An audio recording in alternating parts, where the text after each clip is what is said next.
everybody. Welcome to Miah-Pinion. This week I have Brett Davis, actor, model, just overall cool guy. Hey, man, thanks for coming in here. Hey, ex-neighbor. Ex-neighbor, yeah. I lived by you for what, 5 years, 6 years? Something like that, man, yeah. Because you lived around moved around the spot, but yeah, dude, you had the best apartment in the building. I did have it. Other than this heat. Yeah, I know. I guess I kind of got away that way. I know, we lived in a hot box. Yeah, I mean, you were here for a hot minute. Yeah. But, but you've been moving up, so, I mean, you've had a successful career with acting and modeling, and now, you got to the point where you're like, yeah, forget this apartment life with these guys in Hollywood. I'm moving up. Well, I also got engaged, too. Congratulations, by the way. Thanks, broski. To a wonderful woman who, if I'm not mistaken, you guys actually worked together, too. Yeah, right? we did. I'm sure we'll get into it. We can get into that, yeah. So, but I had to take that leap into, like, living together, you know? Yeah.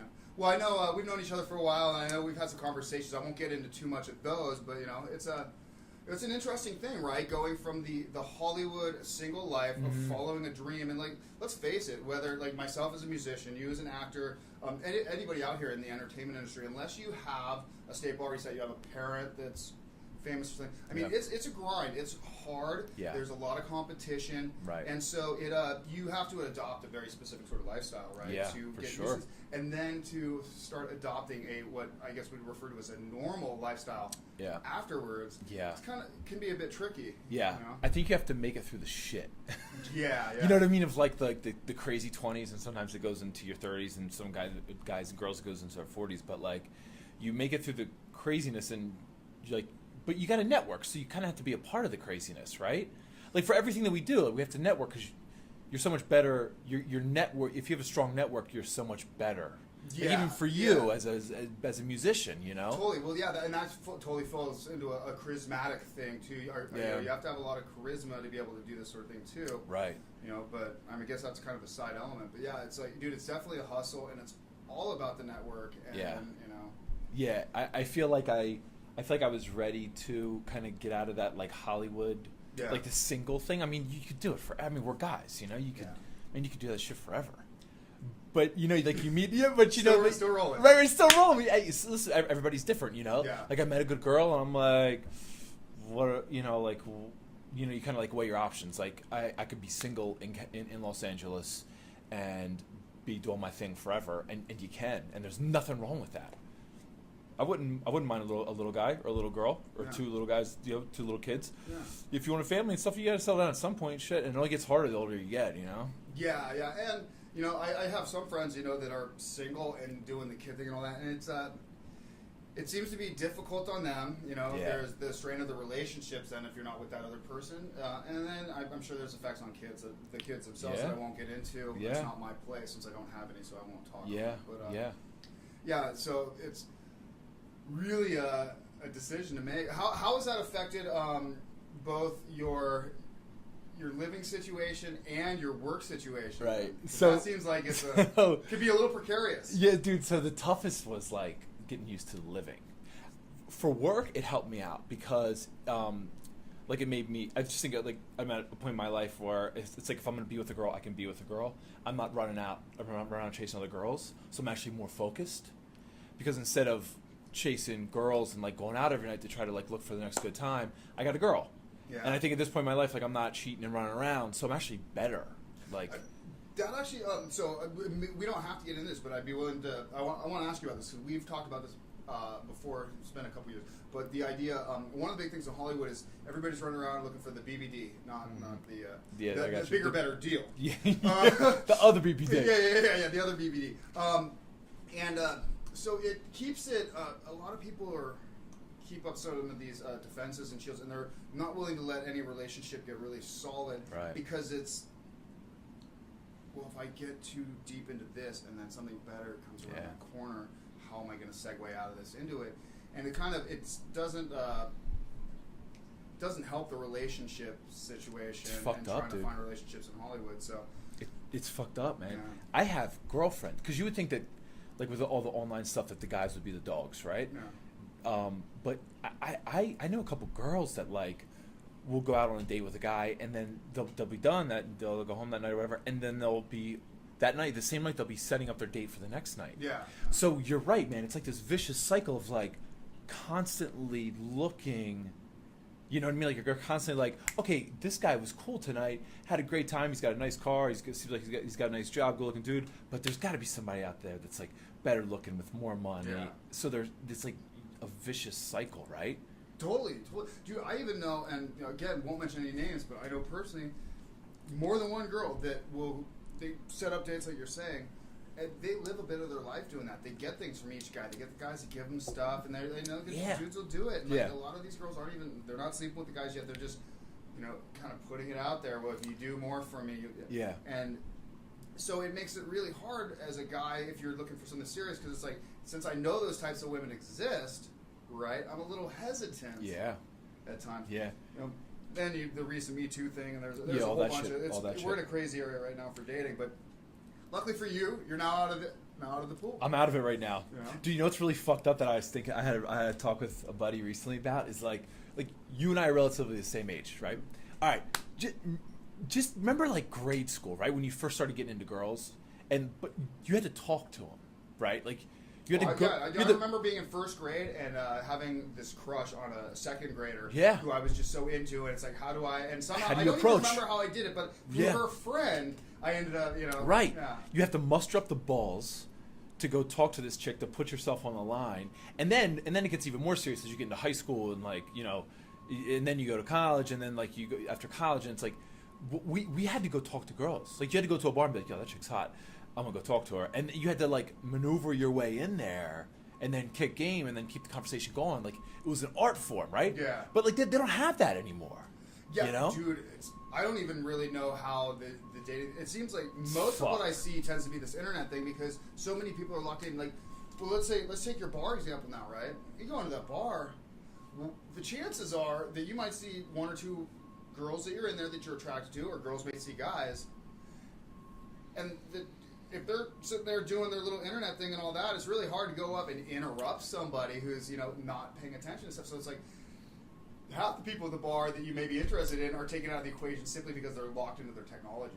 100%. Which is nothing against the technology, but and some of these people are probably sitting at the bar doing Plenty of Fish, Tinder, whatever, Bumble, or what, I don't know all these things, but and meanwhile there's a guy next checking her out, and she's so into that she doesn't see that. Swipe left, swipe right, and like. I tell my buddy who's got like bad luck after bad luck with online stuff. Yeah. I'm like, dude, and he's like probably mid-40s, and I'm like, bro, just how about this? Like, cancel that shit for give it 2 or 3 months, right? And just live your life. Like, he does yoga, and he obviously, he's around town, right? You go to the grocery store, like places where you can not like me, pick just up, locking himself not like all day in the office, yeah. But like, your places you can meet chicks. Yeah. He goes out a lot, like resort back to old school, because like this new school of technology doesn't really work. The chicks, he's not making millions of dollars, so they're not like blown away by him. You know what I mean? Meet a chick so she'll see your personality right away, that you're a good dude. You know what I mean? She'll see you for what you are, rather than the appearance of like a quick first date. Yeah, it's tough to get into that too if you got. Because I'm just thinking about your buddy, right? And it's like, if he's got so accustomed to that, because you kind of get out of practice too. No doubt, you get rusty. And the other thing that, this is me personally, not your buddy. I'm like, what are people talking about these days? What's the interest? That we're so overstimulated with political stuff, all these, what's morally right in the world sort of thing. And it's like, what's the normal conversation that you can go walk up to somebody, sit down, and have a conversation about to get that going without saying something that triggers or offends them? I know. Like, do you think how many conversations within the first 5 minutes, the girl or the guy goes to the person, so what are you what are your political views? Yeah. And they say the wrong answer. Yeah. And then they're fucked. Date's over, because the person's like, no, I'm not going to date anybody that's a conservative, because I'm a Democrat. The funny thing is, I think that there's a lot of merit to it, because I think if you're looking at a long-term relationship with somebody, you probably want to have some common grounds there, because that will be something that would come up later. For sure. But yeah, I think if you're going to meet with somebody and have a date, you probably either want to ask them before you have the first date to figure out if it's even worth doing, or see if you like the person, have a couple dates, and then figure out, okay, is it worth it? Yeah, okay. You're somebody I could see, past the third date. Right. Okay, well, let's find out if we have enough common ground and similarities that we can move forward. Right. That's tripping, man. Yeah, dude. Back to what you asked. Like, I think, like, I never really. I was like, yeah, if I get married, like, that's cool. I was like, if I have kids, that's cool, whatever. But like, moving in with a chick was really hard because I've never lived with a girl before. I live next to you. I haven't had roommates for 9 years. Yeah, I can't even do the roommate thing. Yeah, I like the next roommate I have is going to be like your situation because I'm with somebody. But that's the thing. You got to find a chick that's cool enough. Like, Priscilla's cool. Like, she doesn't bug me. You know what I mean? She doesn't like. And we got a 2-bedroom, so we kind of like can have our own space. You can separate yourself if you need a little bit of time. I think that is a huge benefit to that. That's one thing that I see couples when they have serious problems. It's like they don't give themselves the space when they're one person's frustrated. They're like, just leave me alone. And the other one won't do it. It's like, dude, or do that, whatever. But, give them space. Right. Let everybody work their thing. Thank God, Sometimes you don't have to win your argument. Somebody will go think about it and they'll see your side of it and come back. It's that's the toughest thing. Is like losing you got to drop your ego a little bit because you can't win every argument. Dude, everything's a compromise. It's a compromise, and it's okay if you really like if you love the other person, it's okay. Well, it's supposed to be. If you're in society, we have to have compromises in order to be able to survive. So it's everybody. There's people that have that where it's like, oh, negative connotation, compromise. It's like, well, I don't think you really understand what that means. Yeah. Right. Yeah. So it's all good. So actually, to go back a little bit because we kind of jumped into current day stuff. So you're originally from the East Coast, right? Yeah, Maryland. Yep. Yeah. Maryland. Yeah. So you, how'd you get started? Did you start with the acting or the modeling first? I started with modeling because I moved to New York City after I graduated college because I didn't know what the fuck I want to do with my life. What'd you get your degree in? Marketing and human resources, right. Like a business degree. Yeah. But dude, I did it because, like, I'm one of the kids that shouldn't go into college. I didn't do, just like you. I didn't do shit. That's why I went to music school. I didn't do shit. I wish that the only thing I did was waste time. I played basketball and life was about basketball and chasing chicks and partying.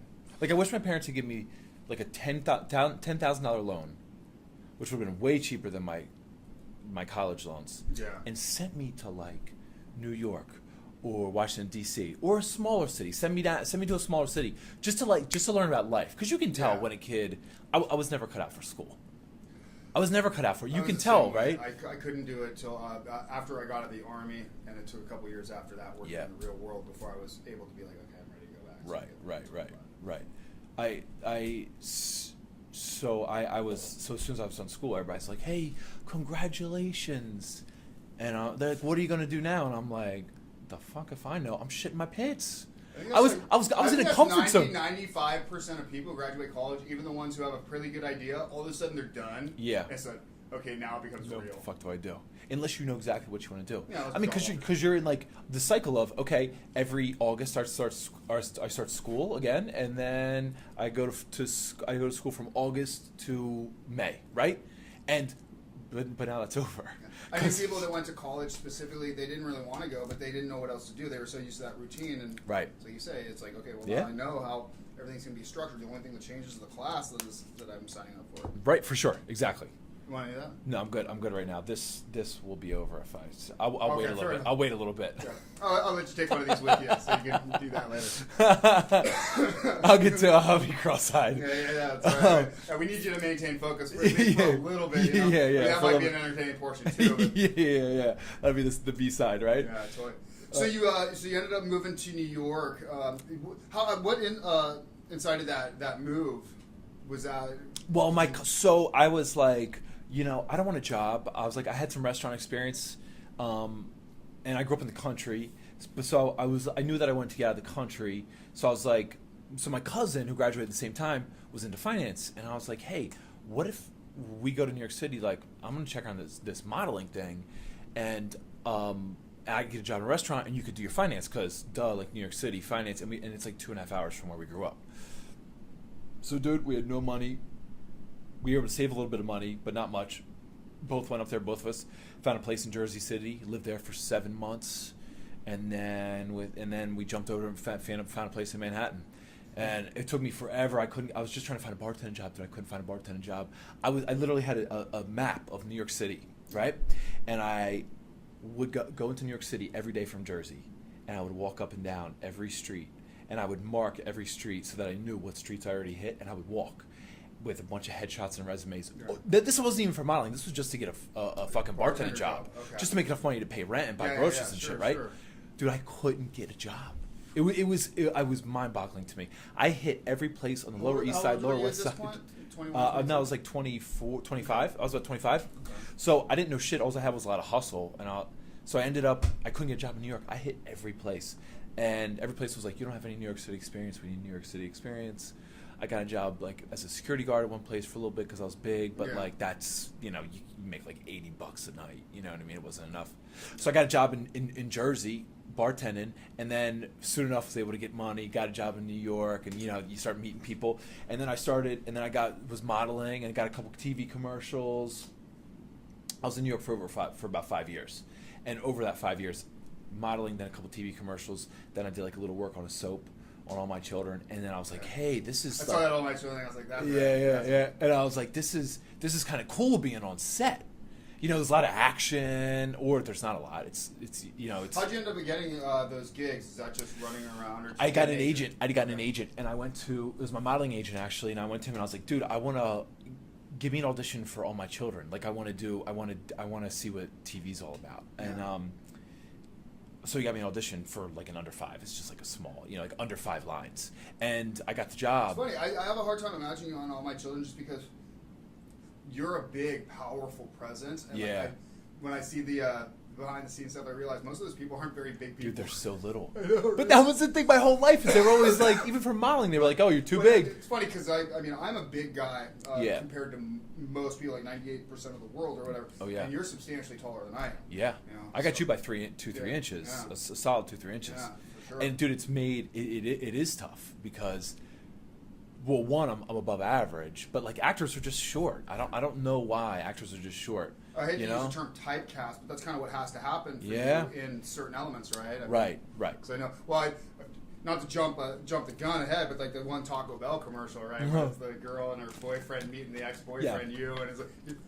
The reality is that there's every guy that auditioned for that could have done that job, but honestly, I was probably the biggest. Yeah. So they were like, "Oh, they need like the dramatic factor, the big dude. They got the biggest dude, the shortest guy.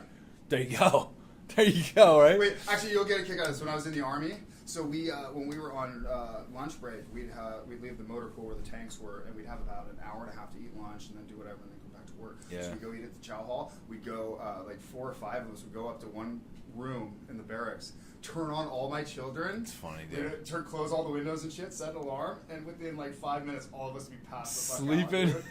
Out, that's true story, dude. That's what they watch in prisons. Like that's like they got because it comes on during the day. So during the day they watching soaps and stuff in jail. Dude, it's hilarious. I believe it. It's hilarious, dude. Plus, if you're especially in jail. And to some extent in the Army, if any of these guys actually watch it. But it's like an ongoing thing, right? It's like every day there's going to be something new, so it gives you something to follow. You know, in jail, you don't have... It gives you something to talk about. It gives you something to latch onto. Because, it's a new episode every day, Monday through Friday. It's current events, baby. I know. Never thought I would say that about a soap. I know. I can't believe we're talking about a soap right now. Rad. Oh, man. So dude, I was just I kind of got a couple breaks in New York, but like nothing big. Well, you got breaks after doing substantial amount of leg work to find yourself in the position. How did you hook up with the agent? Did you already get the bartending job and you just realized that you needed to do that, or had you already been working? I got the bartending job just in case anybody watching is trying to follow this and figure out the progression. I know this can be hard for people. Yeah, no, I got an age. I can't remember like how shit goes down. I got terrible memory, but I got an agent, and they got me a couple things, and then I left them to go with a bigger agent, and I don't remember how I got my first agent. For the BBD, bro. That's right. It's all about that BBD, baby. I don't. That's what I might title this: the BBD. The BBD, the BBD, baby. I don't remember how I got my first agent. His name is Mike Lyons. He's actually still in Asia. He's a great dude. Well, at the end of the day, it doesn't matter. I mean, you're here now doing that, but so you got some commercials. What commercials did you do? Dude, there? I did like a Papa John's one, which was great. I did Papa John's. I did like a Kia car commercial in New York. Kia was doing that for a minute where they were getting big guys to do their things. Like what was the basketball player that was Blake Griffin, I think. That's totally, dude. Like it's like they small cars with big guys. Big dudes. Like, they can fit them. We can fit them. Because that's the thing is, you think like a big dude, like I need like a truck or a Tahoe. We talked about this, and it's like, yeah, man. Well, my Cyclone, dude. I'm like. You're packed in that thing. You're packed in that thing. I don't even know if you could drive it. I wouldn't even try to. I think your knees would be up in the dash. I tried to get in like my an old buddy got a Mazda Miata. Yeah. Dude! You could fit 5 of those in this room. Yeah. I got it. I couldn't get in that thing. I couldn't even. I believe it. I couldn't drive it because I couldn't. I was like this, and I couldn't get my foot right to even touch the gas. Yeah. Dude, you can't get the seat far enough back. No, there's not enough room. There's not enough room. I totally get it. For a while I wanted a Eagle Talon TSI, like super little like sports car thing, but I got in to drive one once and I realized there's no way I can't do it. The seats all the way back, everything, and I'm like, dude, I can't do it. That when you're big, there's just some things you can't do. Yeah, you can't do it. It's funny because how many people, dude, you're so big. I wish I was as big as you. It's like, there's certain advantages. There's a lot of things we don't have to deal with for with sure. Big people. There's a lot of I mean, fuck, dude. I have to grow my hair out, and I hope I don't go bald anytime soon because the amount of scars and shit I got on my head from busting your head on things. You know? Yeah, I got a bunch of those too. Fuck, man. Yeah. So you did the Kia, you did Papa John's. Yeah, I did a bunch of that the small things. But then I realized that in New York, like when you're trying to, I kind of get to a point. I was there for 5 years, and I was like, all right, is this something that I really want to do? I was like 29. And I was like, is acting something that I really want to do? And I was still like, well, what else am I going to do? Like the same feeling when I left college. Well, what the fuck else am I going to do? Like put everything into right. And also too, like you develop a way of life. Like it's you don't have a regular job. You kind of make your own schedule. You work for yourself. You make your own schedule. You got to hustle. But I don't have to go to an office Monday through Friday, 9 to 5. It's beautiful. Yeah. Now, that brings its own stresses because I don't have a regular job. So you don't have regular income. So you got to do your little hustles on the side or bartender or whatever. But I kind of fell in love with... Nobody giving you a 401k? No, they don't give a shit about you. Yeah, they don't care. So and then you go do your taxes and you're just waiting for your tax return because you're going to get a good chunk of money and you need it because you got nothing else, Oh, man, I have to pay every money now since you do? I do everything freelance. Yeah, because I don't take it in, Yeah, Anyway, that's a whole nother thing. I got a That's financial guy coming to talk sometime soon. Oh, there you go. Get into that. I'm sure he'll have plenty of advice on that. He'll tell me all the places I'm fucking up. Oh, yeah. And then I'll post that up to hopefully save everybody from making my mistakes. There you go. The learning experience. Give everybody some money back, Yeah. I don't remember where we were at, but... so then I moved out here. Moving out here after so then I moved out here. Years, yeah. I was like, I got to get out of New York. I was like, I need to, because out here, LA's where like shit happens in the entertainment business. In New York, it doesn't. Like you're kind of like in New York, you're surrounded by millions of people, but like they're bankers or they're this or they're that or whatever. Out here, you're surrounded by millions of people, but like they're all connected in the business somehow.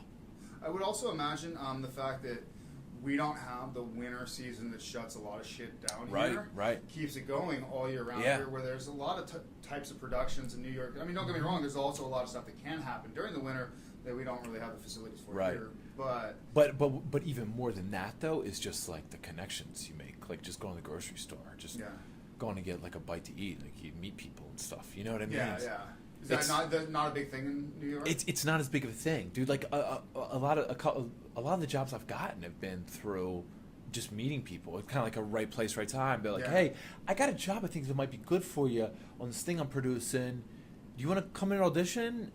And you know what I mean? Like that's literally that's happened, and it's that's actually got me a couple jobs, like just being in the right place, right time kind of thing. I get it. I mean, I don't do any acting in any capacity whatsoever, and I've been asked to do stuff. I got asked to go down to Australia to be one of the pirates for Pirates of the Caribbean. I think for real? The second one or something like that. I was working over at Kinko's. When I was in the middle of school and stuff, and I had a bunch of things that I had going on. Dude, that's awesome. And I've had some other different things happen, just like you're saying, random, where it's like, do Do I look like? So I could see where, especially if you want to do that, and then somebody's coming up in, you're like, yes, that is exactly what I'm looking for. Yes, Thank I you. do want to do that job. Yeah, Yes. thank you. Yeah. Yeah, dude. Yeah. So that's kind of like I knew I wanted to stay in this business, and I didn't like the modeling. The modeling's boring, and like it's just like it's stupid, and to like I'm thankful for it because it helped me get to where I'm at.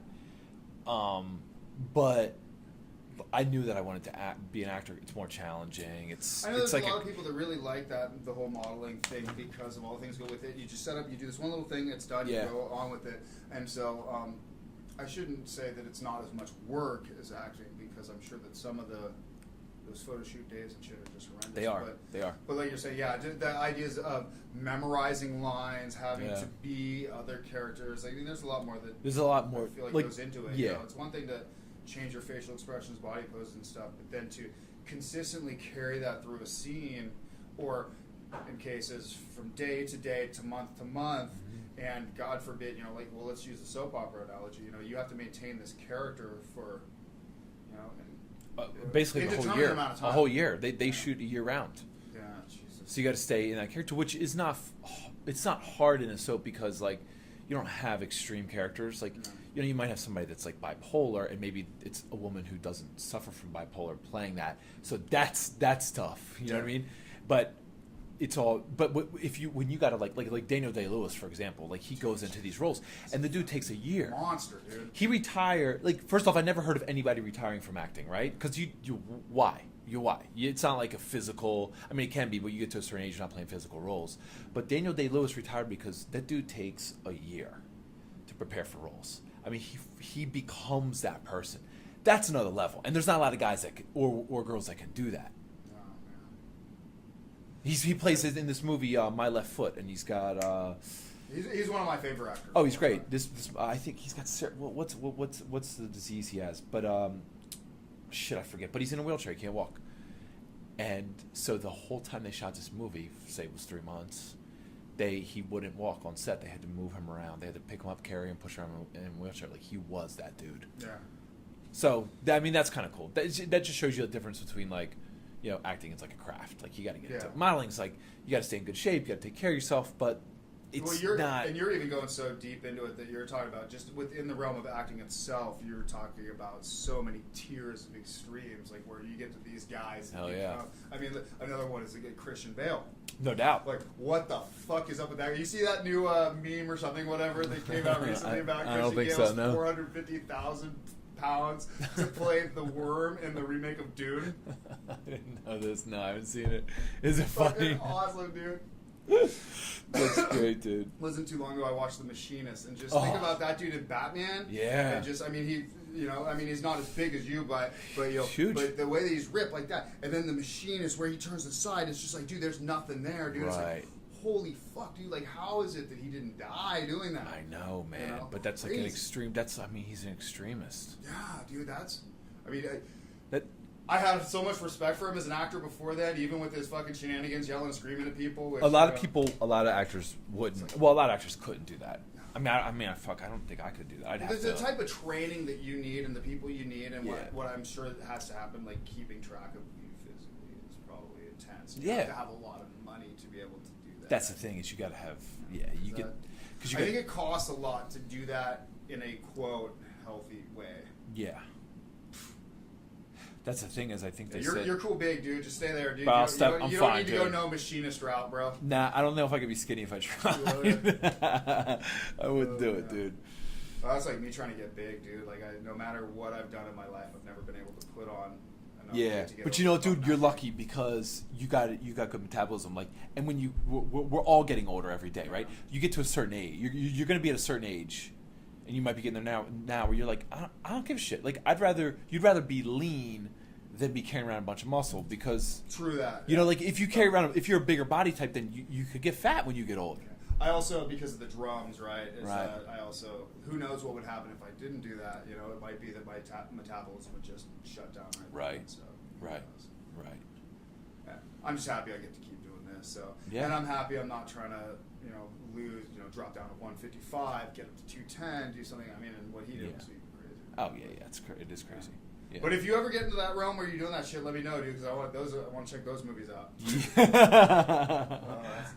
Yeah. So on that note, man, so you came out here, yeah, and so I know you've done some commercials out here since, but you've been traveling to Atlanta a bit, yeah. And so what's been happening for you in the recent past? Right. So I guess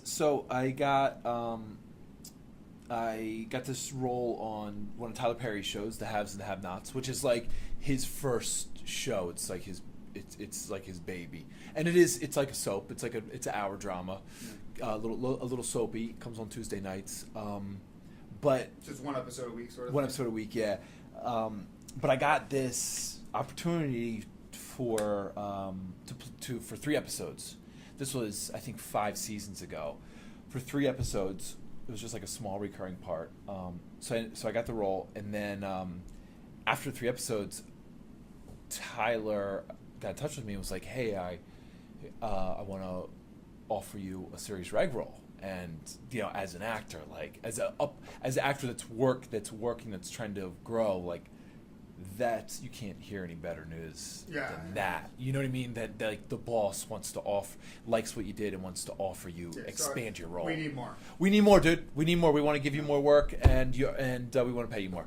And it's like, well, fuck yeah, I'll go to Atlanta once a year and work. Hell yeah. So, dude, that was like that was a huge break because at that point in my life, like, I was getting work, but not enough, and I was partying a lot. I was bartending late at night, and I was running around, and I think I needed like a little bit of hope.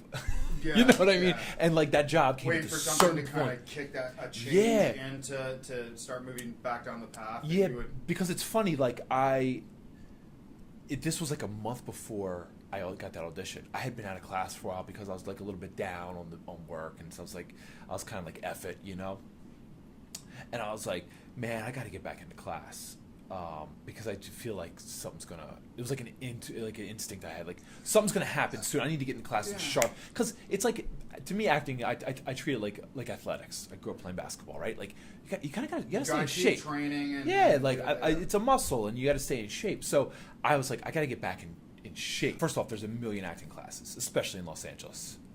I mean, there's acting classes in small little shitty cities across the country. Like there's acting classes everywhere. But the best ones are in Los Angeles, in the United States. Maybe Chicago's got really one. New York's really good too. But I think LA's got the best. But there's all kinds, and you have to kind of find what works for you and what you need. And like Priscilla, my fiance, like she's been acting since she was like 12. Like it's in her, She doesn't take class anymore. She doesn't suffer from it. I think that if I didn't really start I would say I didn't really start really working at it hard until my late 20s, early 30s. So for me, like I still consider like I need to stay at it. I need to so you know what I mean? Yeah. Stay sharp. But there's a million acting classes, and a lot of them are shit, and a lot of them are really good. You just got to find out what are the good ones and which one of the good ones work good for you. Yeah. You know what I mean? I do. I've actually considered it simply because I never planned on ever doing anything in front of the camera. Yeah.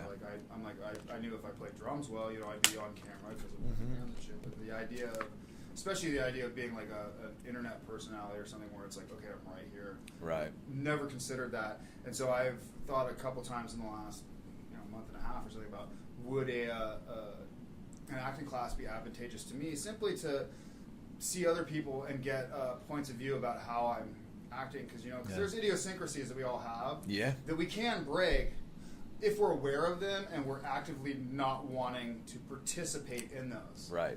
So. Yeah, I've done a lot of classes with people that aren't actors, and I find that a lot of directors will take acting class because they want to kind of know what actors are thinking, and they want to know how to talk to them better. You know what I mean? And I should be able to better share lingo and be able to communicate points effectively and accurately. Right, because that essentially, makes a lot of sense. There's merit for sure. I think it's brilliant because essentially, like, we're all in an acting class, we're all listening to the teacher, and the teacher is experienced and giving us advice. So the director is probably more watching the teacher and how the teacher gives the actors advice and coaches them through, so that the director can do that on set. But there's people. I mean, there's writers that take classes, because it is good. It kind of like gets you more in touch with yourself. Writer can figure out what actors are gonna. They could write for the actors a little bit better if they want to do that. Yeah. So that would make sense. Yeah. So kids, there are merits to acting classes. There are for 100%. Yeah. 100%. Might have to check into that. Let me know if you ever want to. I could guide you. Yeah, dude. Yeah. But the thing is this is funny. Like, for people listening that like might want to get into this business or whatever. I wasted so much money and so much time going to classes when I wasn't really into, like, I was into other things. I was into like partying and like hanging out and like going to the beach, and you know what I mean? Like, you got to be in it to really get. In fact, that actually leads me in, if you wouldn't mind. Yeah. What sort of things do you recommend? Like, because I assume that there's probably some common mistakes that could be made for people coming here, trying to make it, from the way they approach and talk to people, to taking nefarious classes. Who knows? Like, what sort of things have you seen, or do you recommend to avoid, if any? So I think the number one thing is, you ain't shit. You know what I mean? Like, these people move here, but you're not shit. Like, you think, like, you big people fish from the small pond. Yeah, you think like, for real. Like, people move here because there's busloads of those every day. Every day, dude. And LA's full of beautiful people, and it's a lot of people from like all over the country, all over the world, that think they're going to be the next this or that, but you ain't shit. You know what I mean? Like, because first off, there's a million good-looking people in this town. There's a lot of people that look like you, and there's a lot of people that are going to work harder than you. You got to work hard.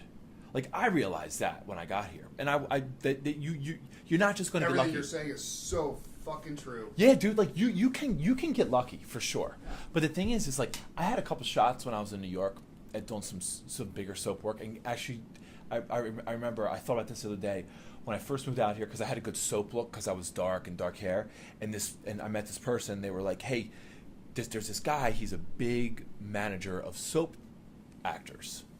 And she was like, you should go meet with him. He's a good friend of mine. I'll set the meeting up. So I went and met with him, and I auditioned for him. Dude, I wasn't shit.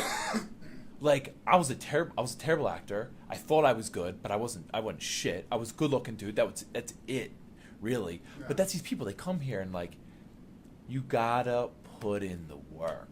So, like, if you come here and you think you're gonna like you could book some commercials for sure, because commercials are, you say a line or two here or there or whatever. Like, commercials are easy, but if you want to be an actor, you got to get into it.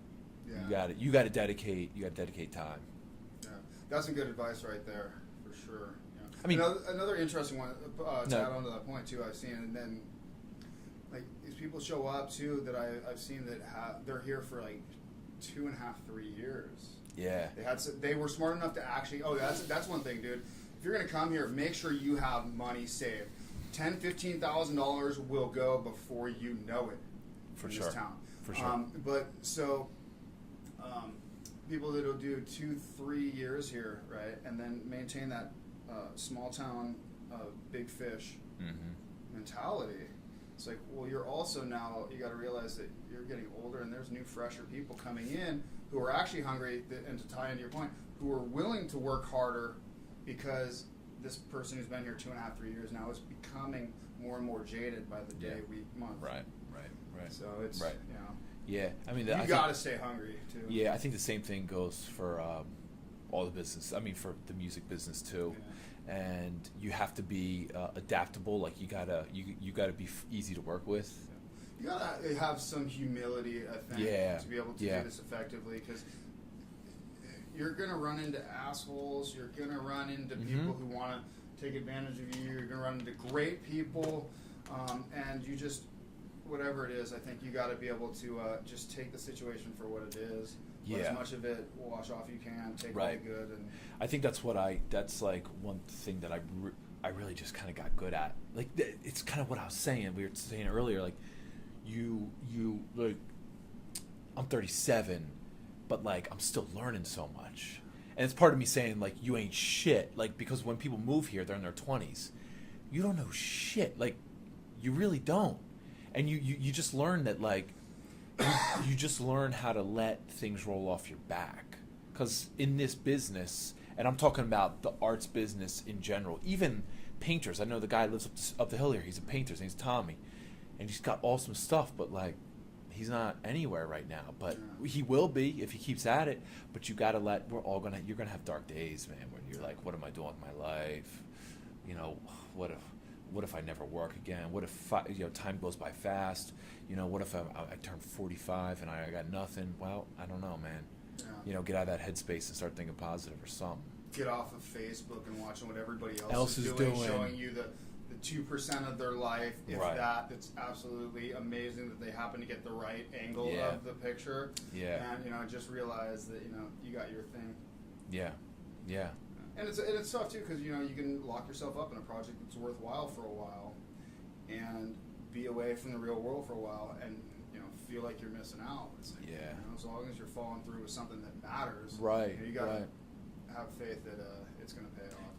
Yeah. I think that's what you just got to know, that, like, you might not be on the biggest project you want to be on or be with the best band you want to be, like, you're working towards that, Yeah.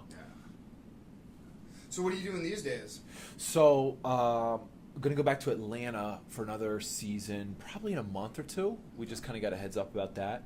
And then I'm just like, whenever I'm here, I'm auditioning, trying to get other roles, trying to get anything else. There's so many TV shows right now. Ideally, if you could have your dream gig, what would that be?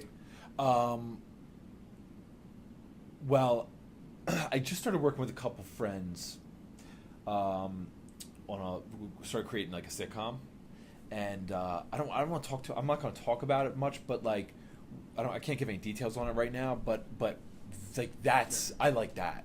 I mean, I love the acting part, and I would love to be on like a Game of Thrones, like the next Game of Thrones or something like that. I don't want to act, and I would want to be on. Oh, wouldn't it be awesome, dude? I want the extremes. I want that, or I want like dumbass like half-hour sitcom stuff. Okay. Where I could just be big and ridiculous, Yeah. But I think the fun and that sounds like it'd be a good time too, where it's just like, okay, you don't really have to worry. Yeah. They're like, dude, just listen. This is what the scene is about. Just go be crazy, and make sure you just be crazy. Be that guy. Be that guy. Maybe a little bit outside the box. Be that guy for these 3 pages. We need you to say this, and this. They have to be hit, but like just go nuts. Like that would be awesome, Yeah. But I think the best payoff comes when you're creating stuff. When you're like creating projects and then they come to fruition, like a TV show or a movie. But that's the hardest thing, is to get something made, Yeah. Unless you're a big name, then it's easy. Yeah, dude. I mean, it's always easier if you have something already. Yeah. Whether it's again, rich parents, you already have something that succeeded. Right. Right. If your dad was you have good connections. You went to a good school. Yeah. Yeah. If your dad is like a big director and can plug you in and you got a name. Dude, oh wait, so also, did you do some music videos? I did, dude, I did. I always forget about them. I did, what did I do? I think about being a drummer, right? So I think about the music videos. Yeah. Dude. I did, what'd I do? I did, did you do Avril? Avril Lavigne, an Avril Lavigne video, and Audrey O'Day. Yeah. Audrey O'Day? Audrey O'Day? Aubrey, she was in from Diddy's group. Diddy had that group. He had like a Making the Band. It was like his first girl group. I remember the chick. I'd be lying if I said I was familiar with any of her music. But I mean, you should. I'm dated with music that I just can't. I'd be disappointed. I'd be disappointed in you if you did know her music. But it's not. I don't think it's your style, dude. That's right, hey man. I play. You'd be surprised, man. Yeah. Yeah. Some of the people I play with. Yeah. Yeah. So a couple music videos, and that was kind of like, it's like at the growing stage of your career, you kind of got. Well, dude, it gives you about that. Here's the thing. It gives you a position to speak on it with some authority for somebody who hasn't done them. Yeah. I mean, I'd rather listen to the guy that's done a couple music videos that can talk about acting in that and being in that. Right. And then does all this other stuff. There's a guy that does all this other stuff but never done that. Yeah. And it's like, right. Because it's different ball games. Yeah. So I mean, obviously, I've been in music videos, but as the drummer behind it, but know nothing of the casting for it or the actual making of videos. I always get to see the videos afterwards, where it's like, okay, there's snippets of me playing, and then there's other stuff happening. That's really cool. It's cool. Yeah. But glad I didn't have to make any of that. I know. Glad I was just the dude back here. Yeah, man. Well, hey, dude. So, is there any shout outs you want to give to anybody, or anything you want to plug that people should go to check out your stuff? Yeah, I'd love to have people, see what you got going on. For sure, dude. I like social media is such a big thing. Yeah. So, check me out on social media. I don't post enough. Like, it's like all my reps are like, oh, you gotta post on Instagram once a day. So I'll go on. You got a reminder at 11 a.m. every day to post to Instagram. Do you really? Third fucking day I do it. Yeah, dude. I can't. I go through spurts. I think you just started following the Miah-Pinion. I did. So, I did. So I'll try to remind you. I'll try to keep on my game. We'll send each other reminders just to post. Dude, I'll go for like a week and I'll be good and I'll post like stuff, and then I just like. And I also phase out, right? Because you just got other stuff going on. Like what am I gonna do? Like I don't want to take pictures of myself. Like what am I gonna take pictures of? Like what I'm eating? What do I do? Like I'm not going to take a picture of my same plant That's it. Once a week. That's it. I posted a picture of like the little dog of Maddie and I, and like, what am I going to I guess I can just take a picture out the window every day. So here's the weather in Hollywood. Here's the traffic in Hollywood. Oh yeah, that's the one. Yeah, that's what we want. I just start taking pictures of one-on-one updates every day. Just a little video thing because it takes like 9 seconds or 8 seconds of video. Dude. Take a traffic update every day at 4 p.m. It'll be the same thing every fucking day. Oh, just become this fucking traffic reporter on Instagram at 4:20 every day. Yeah. It's funny, I miss living. I didn't move far. I'm like a mile and a half away. Yeah. But I miss living up here because there's just so much more action because you got the 101. Yeah. And you got all these little side streets of like people cutting through, and you kind of like miss. It's not sleepy where I'm at, but it's not the same action. Yeah. Like when you we make fun of it, and some days you're like sitting in traffic. It'll take you 30 minutes just to drive from the bottom of the hill up here, and you're fucking cussing it, man. You're like, what am I doing in my life? Dude, but I kind of miss it, dude. 50 miles yesterday from Orange County here. The first 20 miles on the way home, basically right till I hit the 5 interchange. Sitting. It was, dude. I was making the best time I'd ever made, and then. After the first 20 miles. 5.6 miles of hell because somebody rolled a fucking Suburban. Yeah. And dude, so you know what I don't understand? Makes me love LA. You know what I understand? I don't understand how there's so many car accidents. What are these people doing? I don't know.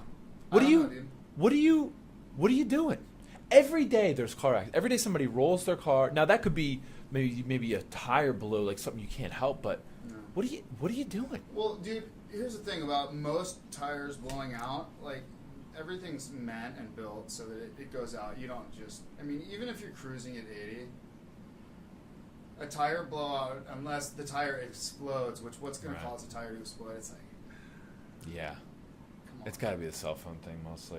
Yeah, somebody doing something stupid. Something stupid, yeah. Reaching for something. You'll appreciate this. So, speaking of the neighborhood, and you miss a bit of it. So it must have been 3 days ago or something. I'm up here editing another podcast, and I hear some glass smashing, and I figure it's just one of these guys going through getting, how they get our bottles and then they smash them in their thing and carry them away. Yep. And then I heard some racket, and I hear sirens, and they're getting closer. I'm like, oh shit! Something happened outside. So I look outside, and I see a cop car starting to come up and come here. They're arresting a guy out here who I guess had been out for a while, walking up and down the street, drinking beers. Had bit some shit down at the bottom of the street here. No! But the smashing of the bottles that I heard was not smashing the bottles. Right here, there's the 2 parking spots. Yeah. The second one, the guy had gotten up on this girl's car. He doesn't know her from Adam. Just smashing and destroyed the windshield, the roof of the car. That's crazy, dude. And he's bleeding and stuff like that. And so by the time I got out there, the cops had him, and he had basically given up and all that. Was this yesterday? No, it was like 2, 3. Couple days ago. 3-4 days ago. Yeah, I think I felt like I'd seen something about that. We could talk about that. Like, Dude. The crazy people. Oh yeah, dude. Yeah, we don't have to stop now, dude. We want to talk about some of the shit out here. This is you know what's fucked up? People, you want to hear about Hollywood? Yeah, it's crazy out here. Like my family though, they don't come out. Well, I mean my mom and dad do, but my like my aunts and uncles and cousins, like they don't come out. Like it's fine. I don't give a shit. Yeah. But like, so they want to know. Like they want to know, and well, they assume what's going on out here because they see whatever on the news and they know that like there's a homeless problem, right? But they don't know. Yeah. Like until you visit LA and you visit Hollywood, you don't know. I mean, the people in the streets, the crazy shit that's going on. Like there was two days in a row a couple weeks ago. They had the cops on my street because it was two different people running around naked, completely naked, running up and down the street in the middle of the day. A couple weeks ago, down on the corner of Cherokee and the there was a lady who had just right on the corner, on the crosswalk there. So like you're just about to cross, decided to take down her pants, squat, and just drop one right there. It's beautiful.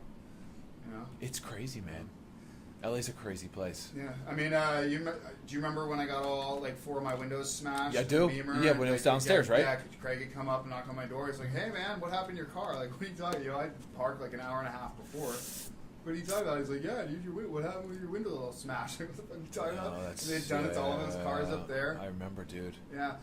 So I guess I was talking to our neighbor Carrie over here, and I guess 3 weeks ago or something, a dude went around smashing some more Mercedes and BMW windows up there. Dude, I saw them. I was up in the neighborhood. It was there was a Mercedes and a BMW, nice, parked right next to each other, and I noticed the cars because they were nice. Windows smashed out. So, how many windows? Like one. I think the one it was 2, and the other one it was just 1. Okay, but it could still be the same guy because he smashed 4 of my windows, but he didn't smash all of them. He didn't smash them. Dude, it's fucked up. You think about because there's a lot of that stuff that goes on that people just in their like horrific state that their heads in. They're like in a non-conscious state. Yeah. And they go around like beating up cars and stuff. There's a guy with a samurai sword. I saw him the other day, and then I saw like a thing on this app. Got the Citizen app. It gives you updates of all like the local crimes, and he was like busting tires and busting windows with the samurai sword. And like just think like we got to pay for that shit. Yeah, we're gonna. You know what I mean? We got to pay. Yeah. Because you got to like the mental problems out here are insane, dude. Yeah.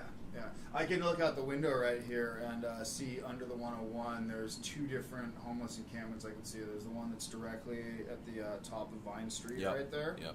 Yeah, and then there's another one that they're actually setting up under the freeway right there. And as you cruise around now on just a lot of these streets down here on the flatlands of Hollywood. Just right in the middle on the sidewalk. Anywhere their sidewalk is, like 8+ feet, they have tents. They got tents set up. Yeah, it's getting crazy down there. Dude, you see, you were still living here when we had the water main break and the whole sinkhole. Bananas, yeah. And our neighbor across the way moved their car like 15 minutes before the whole thing. Probably wasn't even that long. It was probably like 5 minutes before. It all fell through. Yeah. I got video of the whole thing. I felt like it's crazy, dude. Man. This looks like it's gonna go because it just started to little. Yeah. I'm like, dude, I'm gonna start filming this. But dude, they just keep filling it in with asphalt. Like it's just gonna keep falling through, right? Well, they went and cut the pipe and put in. But here's the thing, dude. Like, let's face it, and I don't know how they do it, but all those pipes need to be changed out. Almost in their entirety. Dude, I was up there walking around right before I moved out of here, and I was walking around the neighborhood, walking the dog, and I looked down and I just happened to catch in the asphalt where they had like carved in the asphalt, like or in the concrete or whatever, right in the road, right? Yeah. When they made the road and the concrete was soft, it said 1927. And this is the problem. This is the problem with LA is they don't give a shit about the roads. Yeah. We have so much money that we get taxed so hard. They don't do shit about the roads. That neighborhood, which for bullshit. That neighborhood, which is a rich neighborhood, it hasn't been repaved since 1927. It's historical, bro. They can't. Yeah, that's what they're saying, probly, right? I mean, that neighborhood's that doesn't fucked. apply to infrastructure, guys. Sorry. That neighborhood's fucked. All these roads are terrible. Can't cost that much. I mean, what are they doing with all the money? Well, it's funny you say that too, because that's a beautiful area up there. It's $5 million houses. And they got all these problems from down here are starting to permeate up there too. Yeah. So Yeah. you know, it's as of when I moved up here in 2010 to this spot, and you know, it's a block and a half from where I used to live down next to Hollywood Boulevard, and it was so great here for a while. Now it's starting to get to the point where things are getting bad. People are starting to walk up the hill. Before they were lazy, they wouldn't walk up the hill. Right. You know, Well, now they know they can hit these houses.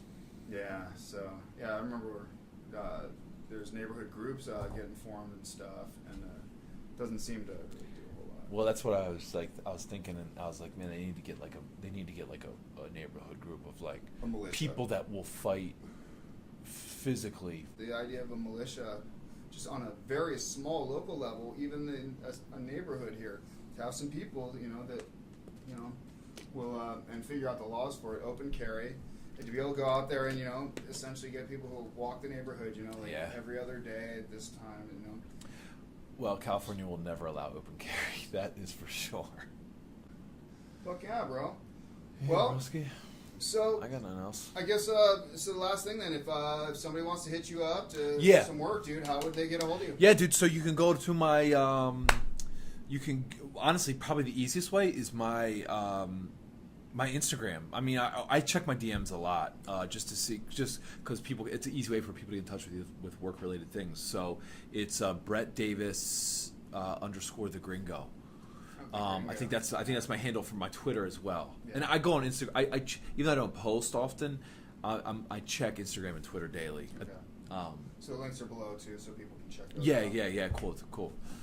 So that's probably the easiest way to get in touch with me. Awesome. Fuck, I feel like there was something else I was going to ask. Hey, I can always come back. Yeah, totally. Well, dude, especially, you know, you nail that dream gig. We'll have you come back and talk about it. Yeah. You know, I had a couple things in the works right now. Everybody So who maybe ain't shit, what they can do to you become shit. Yeah. That'd be awesome, man. Yeah, well, dude, thanks a lot for coming out, dude. My pleasure, man. Yeah. Everybody, thanks for checking out. Please like, share, subscribe. Stay tuned for the next episode of Miah-Pinion. Thanks, guys.